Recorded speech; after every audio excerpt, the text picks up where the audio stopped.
Hey creative friends, welcome to my channel, and in this video I am going to be making reusable little Easter eggs, and these are super cute. And the reason I'm making these is because I think they're awesome for Easter, especially right now with the cost of eggs, and they're just, you know, like a reusable thing, which I think are cool. But if you are watching this video in the future, you look back, and eggs aren't expensive, and you're wondering why. You look back at 2023 at the price of eggs. For some reason, well, for a lot of reasons, but they are incredibly expensive right now. So this is something fun, cute, you can use, reuse every single year, and I think they're just clever. So let's see. So see how these look like a little egg, and I've put a decorative stitch on there. And so see, there's a little pocket, and I've got some candies, and we'll put, 3 pieces of candy. You could probably put more. But I'm going to put 3 pieces of candy down in there and kind of flip them under that top flap, kind of up there, up underneath the top part of it. Just kind of wedge them around in there. And look at that. So it's like a little candy egg, and you can hide these, and the kids can find them. And then they've got these cute little eggs that you can reuse. But it'll hold way more than that. That's only 3 pieces of candy in there. So I'm going to make these. I'm going to show you how to make them. And haha, I worked really hard. So I went on my Cricut, actually, to get this pattern, and I found the shape of an egg. And so then what I did was I had the Cricut cut out of a harder, it's called oak tag board or something like that. But I had the Cricut cut out these cardboard ones. I actually had them do 3 because I wanted to make sure I had enough. So there's a big one and a little one. And I had my Cricut cut those out, and then I put them on a piece of paper and photocopied it. And then I made a little square. So when you print this out, it's a printable PDF in the description. But when you print it out, there's a 2-inch square block. That block is exactly 2 inches tall and 2 inches wide. So you'll want to print this. Maybe you might need to reduce it or enlarge it a little bit so that this box on your printed copy is 2 inches. Then you know you will have the right size to make the eggs the size I'm making them. Of course, you can make big ones. That'd be kind of cute, or small ones. And you know what else would be cute? Putting a little loop on the top to turn them into like a little keychain, a little Easter egg keychain. So cute. That would be cute little Easter gifts for people. Put a little candy in them, put a little loop on the top, turn them into a keychain. That's kind of cute. I didn't think about that till right now, but that's a good one. But I'm going to show you what I've got so far, and then we'll do this step by step. And because I have a serger and I have a regular sewing machine, I'm going to make one of each. Like these are both made. This one was made on a serger. This one was made on a sewing machine. You can make the same thing. The sewing machine one, I tend, for some reason, to make the seam a little bigger so that you can see it's a little tiny bit smaller, not much. But I feel like the serge seams have a little bit of edging nicer. And the sewed ones, I have to kind of fold this part over and make it a little hem. So that's an extra step, whereas this one, it's just a serged edge. So it's easier. But if you don't have a serger, you can make one with a sewing machine. So I'm going to show you how to make both of these so that everybody can make them. And I'm going to show you what I've got cut out right now so that you can see where we're at this point, and then I will explain what we have to do next. So I'm going to make a whole bunch of these, actually. And I've already made, this is 18 in the little bunny pattern. And you can see how I did the little decorative stitch across there. I just think that that adds a little something to it. So I've done all these. And then I've done all the little chick ones. See, aren't they cute? This is a little chick pattern. And I've done a little decorative stitch across there, if you can see that. So I've got 18 of each of those. And what I'm going to end up, see, I've got 4 other patterns. I'm going to have 6 packets, or 18 packets of 6 different patterns. So I'm going to take them like this, and I'm going to put the mix of them, and I'm going to put a little thing to hold them together. So I'm going to send these down to our daughter's sewist, and she owns an alterations business. She has a little place in the corner of her business where she has handmade items that she can sell, and I just am making these because it's a way for mom to support daughter's business. So, and she can sell these, but I'm going to put 6, so there'll be one of each pattern in this cute little set of 6, and people can buy those from her. I will put a link to her business if you want to see if she's got any of these left. These tend to go pretty fast. Or if you have alterations, she takes people, they mail them from all over the place for her to do alterations, because she's awesome. You should see, like, whole wedding parties. She makes costumes for, like, parades. It's really cool. Anyway, back to this. So what I've done is I've chosen 6 different patterns that I think are Eastery. They're from the Easter section in Joann. So those would be the patterns there. I've got the bunnies, the chickens, a pretty pastel plaid, little zippy, reminds me of Rick Rack, and then one that's got little Easter eggs on it. So I folded my fabric so it was 4 thick, and then I laid these on the fabric, and I used one of these markers that you can get, and these are called Friction, and they're awesome because you can still see some of the red on this piece of muslin. So anyway, I just traced 5 of these and 5 of the smaller sized. So when I cut them out, I ended up with 20 of each, and I did the same with the fabric. So I've actually got, there's 20, but I only counted as 18, and that way I've got 2 that I can pull out because I maybe messed up on them or something. Anyway, so I laid the fabric out, I laid the eggs on it, and I traced them, and then I went and cut them out.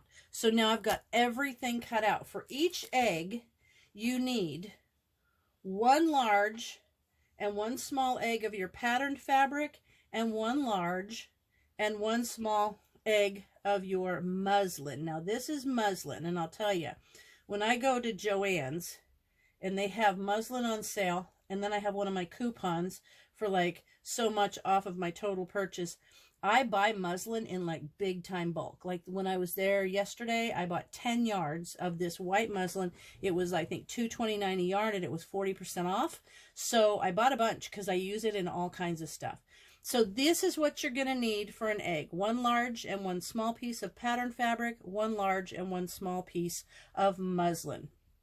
So now those are all cut out, and I am going to fuse the muslin onto fusible interfacing, because it adds a little bit of body, and it gives that, so it's not just so flimsy like it, see how it kind of bounces back? That's because of the interfacing that's in there. So now I'm going to set that up, and I'm going to show you how I get only the muslin ironed onto the interfacing. These, we will put everything together in a little bit, but for now, we need to iron the muslin onto the interfacing. So I've got my interfacing, and I'll show you. This one is light. I use kind of either light or just not featherweight. It's too soft. You just kind of want to feel it and see, give it something that's got a little body to it. So this, if you're not familiar with interfacing, it's called, this is sheer weight, actually. Fusible sheer weight. So this is what you would put in like collars and things when you're making a garment to give it some body, so it's not just soft fabric. And you'll know it's fusible because one side is really soft, it's just smooth, you can see that. The other side has little bumps on it, and those bumps will fuse, or like little glue dots, and they will fuse to whatever fabric you're ironing it to. Now, you could just take your muslin and put on there and iron it, and then put the circles with your eggs if you want, and then just cut everything out once. But I feel like I'm able to cram more on here. Like I can get it right to the edges and like that. So I can just really put these tight across here. Whereas when I'm laying these on the fabric to cut it, it's, you know, there's some space. And I feel like I don't waste as much, because even when you put these on there, there will be squares in between when you're cutting it, I guess is the way I want to try to explain it. But anyway, I can put these on at all different angles and stuff, but however you want to do it, just do whatever you feel works for you. So I'm going to get all these lined, and then I'm going to put a pressing cloth over it, which is actually, I don't know, I call it ironing board parchment. It is non-stick. So I'm going to put those over there, and then I'm going to follow the directions and iron it. So these are all stuck to this interfacing, and then I'm going to cut it out. All right, I'm adhering these muslin eggs to this interfacing. And all I'm doing is I kind of cut it, and I like to cut it down in strips that are easier for me to manage and cut. So what I'll do is I'll lay these out. I'll iron them with this pressing cloth over them so that these little balls of glue don't get stuck on my iron. And there's probably, you know, everybody's got a different way of doing things. This is just mine. So anyway, so I put those on there, and then I will just later, I'm going to cut these out. So I'll have them all done before I do the next step. But I wanted to show you, if you're not familiar, these friction markers, you can get these in pretty much office supply stores, even Walmart, or some sewing stores have them. And the reason they're cool is because, look at, like, I don't know, can you see that red? You see how I'm drawing on there? Okay. These have this little rubbery end, so if you're writing on paper, you just do that and it'll erase it. But if you're using it with fabric, watchy watch. Completely disappears. So it's the best thing ever to mark your fabric with. Let me see. Oh, it's a steam gotcha. Hang on. There you go. Yeah, I've got my steam on because that's what my instructions say for my interfacing. Let me bring you here and show you that again, because it's just so cool. And they have thick ones. You see this? They have thick ones too. I don't know if I have a thick one up here. No. But see how that's marked on there? And it feels like it's a Sharpie marker. But let me do it this way. See that? It's the heat. I don't want to get steam on you. So that's the best way ever to mark things so that you can cut them out and not worry about it. So I'm just going to roll this out. This is my interfacing. And I did, when I went to Joann's, bought a whole nother 10 yards of interfacing because I have so many projects to do. I'm going to use it on the little bags that I make. I'm going to do all that. So I'm going to put these on here. And I have a whole bunch of these because I want to get all of these. My goal today is to have all of the eggs completed, and then to maybe get some of my little triangle keychain pouches done. So I'll line this up for you. And then I feel like people don't need to watch me do something. This is so simple. But then again, if you don't want to watch it, you can just speed forward until you see the next part of what I'm doing. So I'm going to line these up like this. And get that over a little bit. And these I can put across here, kind of like this. Usually get about 9 on here. And the reason I like to do them is because of the size of my pressing cloth. I don't want them to be too, you know, stick out too far from my pressing cloth. So we're going to, and I'm just going to do all the big ones, and then I'll do all the little ones. But these will only be on the muslin. Only the muslin gets the interfacing. And that will be fine. So I'm going to press this on here. I don't want to get you steamy. So, and this keeps the interfacing from adhering to the iron. It only takes a couple of passes. Let me open the steam away from you. I'll get this little corner. There's a little corner down here that's sticking out, so I'm going to use the corner of the iron very carefully and not get on my interfacing. See there? They're stuck down. And that'll just go up there with the tip.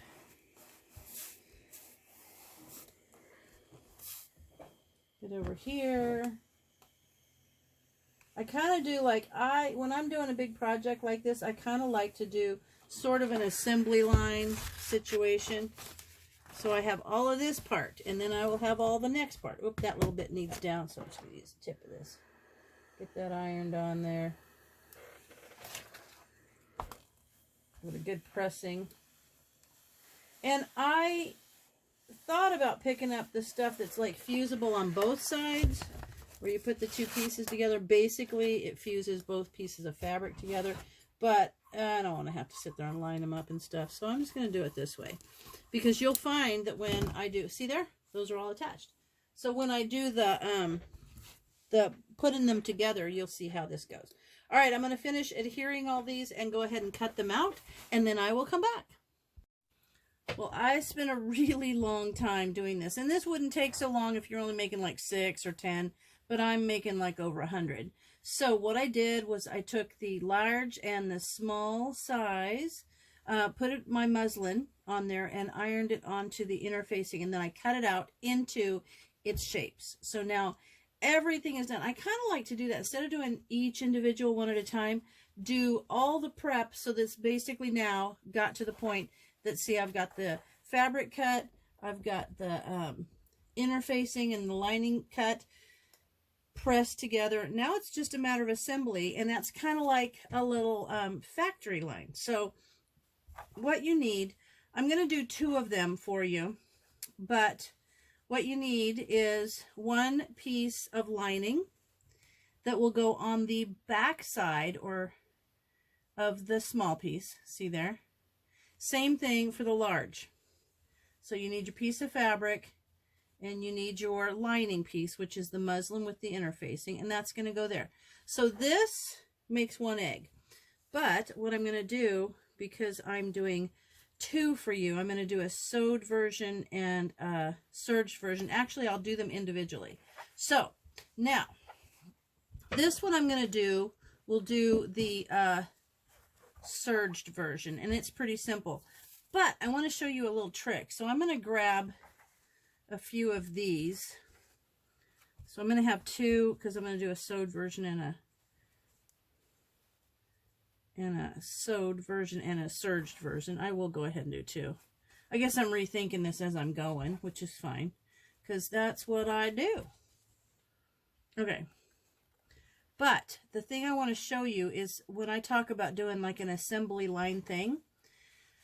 So these 2 small pieces, they're done. They're going to be this way. So these, you don't have to do anything to, because these are the back, okay? But the front is these, it's big, the 2 big pieces will become the front. And they're bigger because we're going to cut them down. We're going to cut them in half and fold over. So you have to have a little bit of seam ability in the middle right here where you're going to cut it in half. Then when you pin it down, it will make up for the pocket, the cut for the pocket. So I'm going to show you what I do here. This I'm not so worried about right now. We'll get those pieces when we're ready for those. But let me get, actually I'll do several of these just so that you can see what I talk about when I'm talking about an assembly line. I'm going to turn these over. I'm going to get these. I hope this is making sense. But maybe my explanation isn't as good as just watching it. So I'm going to line that up. Okay. So I'm going to do 5 of these so that I can show you what I'm talking about. 1, 2, 3, 4, 5. Interfacing in between. Okay. And now, in order to cut this in half to make a pocket. Now, some people, what I do is I will cut mine squarely in half. And I'll show you. Some people will cut it further up toward the point, the top part of the egg, so that it's a deeper pocket from the front. But I just kind of like cutting it in half. So what happens there, I've got my iron going. And I'm going to take the egg with the interfacing lining lined up. And I'm going to fold it so that the top of the egg touches the base of the egg. Okay, so I'm just going to fold it like that. And I kind of eyeball things a lot. See there? Kind of finger press it, and now I'm going to press that. Give it a good pressing. And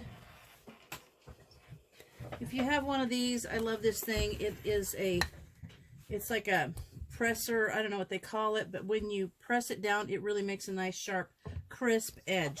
So let me do all 5 of these real quick. And then we're going to cut it. And I've chosen a pattern. You don't have to do this pattern. Like, you don't have to do this, but I like adding the little pattern on there. I think it's cute. So I've chosen a pattern that I want to go with this plaid, and it's kind of a mimic of a plaid. So I'm going to do this. And what happens is, once we get these cut, they fold, you fold them down. This, if you're doing the serged version on the top, which I don't even think I can explain this, I'll have to show you. On the serged version, the top piece, after you cut it, you can just serge it. See how that is? And it lays flatter and nicer. you can fold it over and sew it like a little hem if you're sewing, or even just zigzag across there. So let me get them cut, and then I'll show you what I'm talking about. Give me a little cut. So I'm going to finish cutting, folding and pressing these two, and then I will be back. All right, I've got these going now. They're all folded. So now I'm just going to take my scissors in the middle and cut them.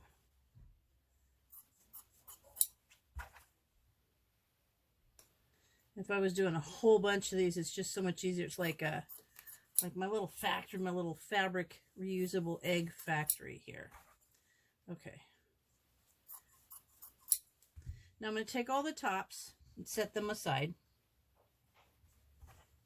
And keep the bottom, the whitest part of the egg. This is the pointy part over here I'm setting aside. And the whitest part of the egg, now what I want to do is I want to fold it back 1/4 inch along that cut. So I'm just going to kind of fold it back like that. And I'm just going to press it because I don't really worry about it. It's not like clothing that has to fit perfectly or anything. So I'm just going to fold this back. Watch the steam on your fingers. I hate that because I love using steam, but I hate it when I go to reach for something. And see how nice that makes that seam? But I hate it when I get a little steam burst on my fingers. And then, and you know, if you kind of look at the pattern of the fabric where you're using, and then look at any decorative stitches you might have, and you don't need a decorative stitch. You can just do this with a straight stitch just to hold it down. This is going to become this outside pocket right there. Okay, so I'll get these all folded down and pressed, and then I'll come back. Now I've got each one of them folded down the 1/4 inch, and now I'm going to take them over to the machine, and I'm going to turn them up this way, and I'm going to do the decorative stitch on the top. So I'll bring you over to my machine so that you can see what I'm talking about. Now I've picked my design, which is just this little square blocks kind of, and I programmed my machine. And now what I'm going to do is I'm not going to work from this side. I'm actually, because I have green thread in the top and white bobbin, so that if I needed to stitch something that was just stitched so the white would show, I could turn it upside down. But I actually want the green to be here. So I'm going to put this in my machine, and I'm going to get it started, but I'm going to show you what I'm talking about when I say my assembly line. Okay, here we go. What's happening? Okay, hold on, get my presser foot. All right, my presser foot wasn't plugged in. I moved it to plug in my phone, and now I'm going to get my little pusher. I have a little pusher to help kind of get that going. There we go. Hang on. Get up there. There we are. Perfect. Now it's got a grip on it. It didn't have a grip for a second. Okay, now that's just going to go ahead and do that decorative stitch. And then when we get to the end of this one, I don't have to cut it off. I can just slide the next one right up there, because when they're all done, it'll be like a long little chain of flags, and I'll be able to snip them apart. So that's what I'm going to do here. And I will do the same thing when I do the top little area of the egg, the top pocket. So it's really simple though. Just cut the eggs in half, fold the bottom half down 1/4 inch, and then stitch it. I could just do a straight stitch on this, or this decorative stitch is kind of fun. Okay, so now I got the next one. I'm going to line it up so it follows right along. And I don't care if the design finishes, because these actually stick out pretty far from the edge where I sew this. Where I sew them together, they actually will be fine, because a bunch of that gets cut off. Let me raise that up. It kind of got a little stuck. There we are. Perfect. Because that side is going to get trimmed off when you sew the egg together. So it doesn't have, you don't have to worry about if it's perfect right here on these edges. All right, so I've got this one going. I'll let you watch me put the next one in. So we're just going along. And last night, I had like 20 of them. One right after the other. I love this kind of stuff. And like I said, the time-consuming part was really cutting all the egg shapes out. Putting them together is a breeze. So, one more. Gonna go along. I'm excited to make my little pouches too. I gotta put a zipper in that. I like putting in zippers. A lot of people don't. But I think zippers are kind of cool. Easy to put in. Okay, we're gonna butt this one right up next to that one. Let it get, I feel it's got a good grab on those feed dogs. And here we go. On to the next one. Alright, so what I'm gonna do is I'll come back when I have the 5th one all finished. So there you have, each piece is just attached together with the thread, and I'm just going to cut them apart. So there I've got the bottom of 5 eggs ready to go. And I think that little stitching looks super cute. Okay, that's done. Now, let's talk, that you're going to do whether you're serging or whether you're stitching on a machine. So there's the bottom. Now I've got these tops, and there's a couple of ways to do them. I prefer to do them on the serger because, like I said, it will come out just this nice flat piece and it makes less bulk.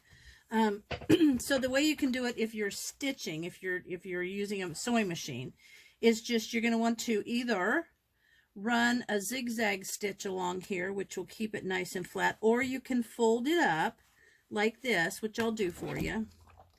Fold it up real thin because that cuts off distance where the pockets overlap. Now I'm going to stitch that little hemmed thing, and I'm only going to do one because I really do prefer the serged one. If you didn't want to fold this over and you want to leave it flat like it will be when it's serged, you can just do a zigzag stitch along there and you don't have to fold it up like this. But I'm showing you this way just in case. Okay, so we're just going to go along there. Get a little pucker. There we go. Fold it over.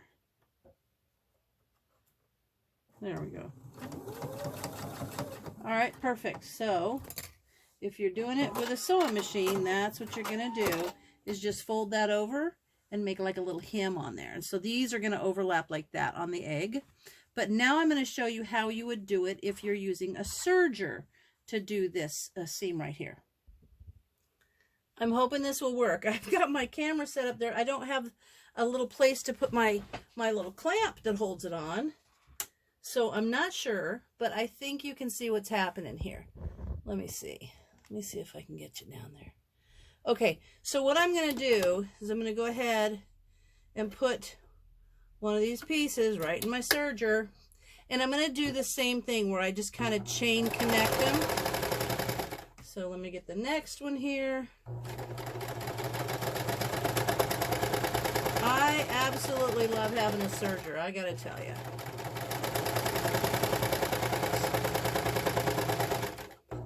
There we go. There's a lot that you can do with it. There's also a lot you can't, you know. But we're just gonna go on here. And there we have the little attached tops. So I'm gonna take you back over and show you how I put things together. I've got my little sewn part, the one that I sewed on the straight machine, or you could, like I say, do a zigzag. That would be similar to how this serged edge is. So I'm going to snip these apart. Then we're just going to put this little guy together. Okay, so there I have all 5 of my pieces. And I'm going to take the smaller egg with the fabric back, and we'll just do one of these. I'm going to take these 2 pieces. So this is the inside, the lining. And I'm going to take these 2 pieces, the bottom and the top, and they're going to overlap. See that? But they're going to overlap so the bottom and the top meet, like this is going to meet the top of this egg. And you ask, well, why'd you have to make it so wide? It should just be tall and skinny. But that's a lot of work because you just want this, you want these 2 curves to be pretty much the same. So that's why I just enlarged the egg to make the second part. So let me get that lined up on the inner facing there. And now this piece is going to match the top there. And this piece is going to match the bottom. So you can see how it overlaps. And there's your candy pocket. And all I'm going to do now is take a pin. And I'm going to pin it so that stays. I hope you guys can see that. Okay. So you can see how that's going to look from that side. But now I can trim this down on these sides so that it matches. And oops, gosh, I can't believe I just did that. You have to do it face to face. Woo, that would have been bad. So you're going to do it with the bottom pocket. The bottom piece goes on first, okay? That way it will be the one that sticks out right here, okay? If you don't put the bottom on first, then that will be the opposite way, and it's weird. So you put, I can't believe I just did that. So you have right sides together. The bottom meets the bottom curve. You just kind of eyeball, line it up. A little bit crooked. Let me straighten it up. That looks good. And now the top part goes on and it meets up there.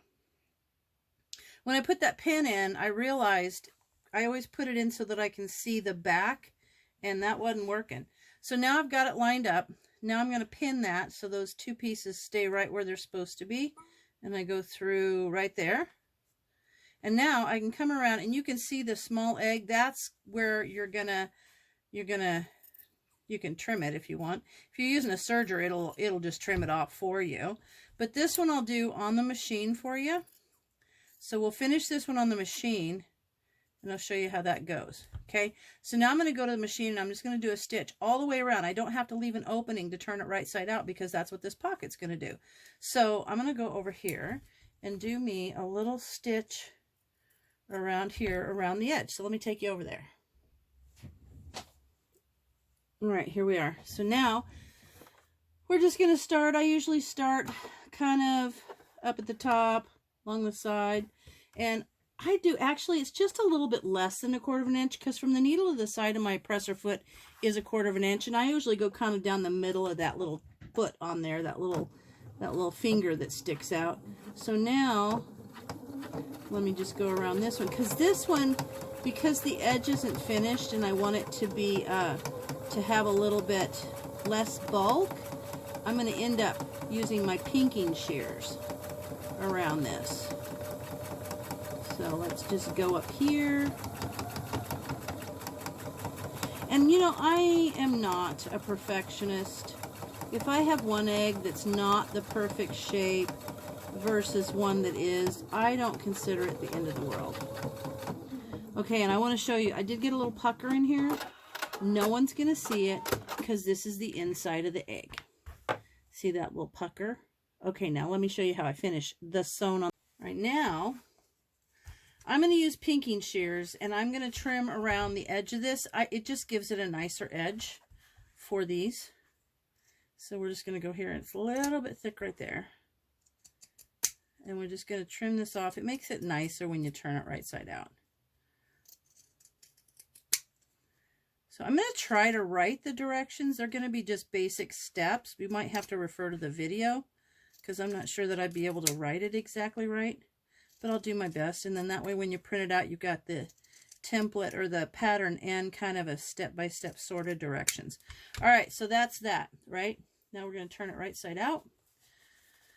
And then I'm going to use my cool little wooden poker and poke these corners out.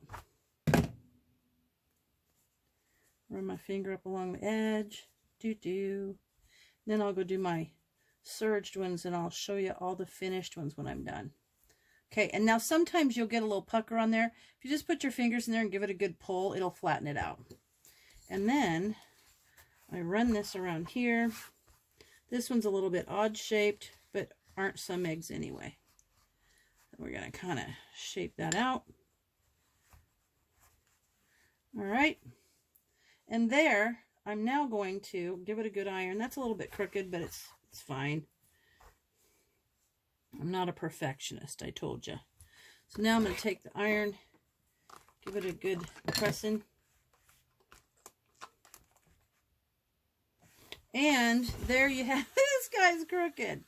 He's totally crooked. I might take him apart, but you get the point. There you go. So I'm going to go finish up the serged ones, and then I'll come back to you, and I'll show you the rest of them.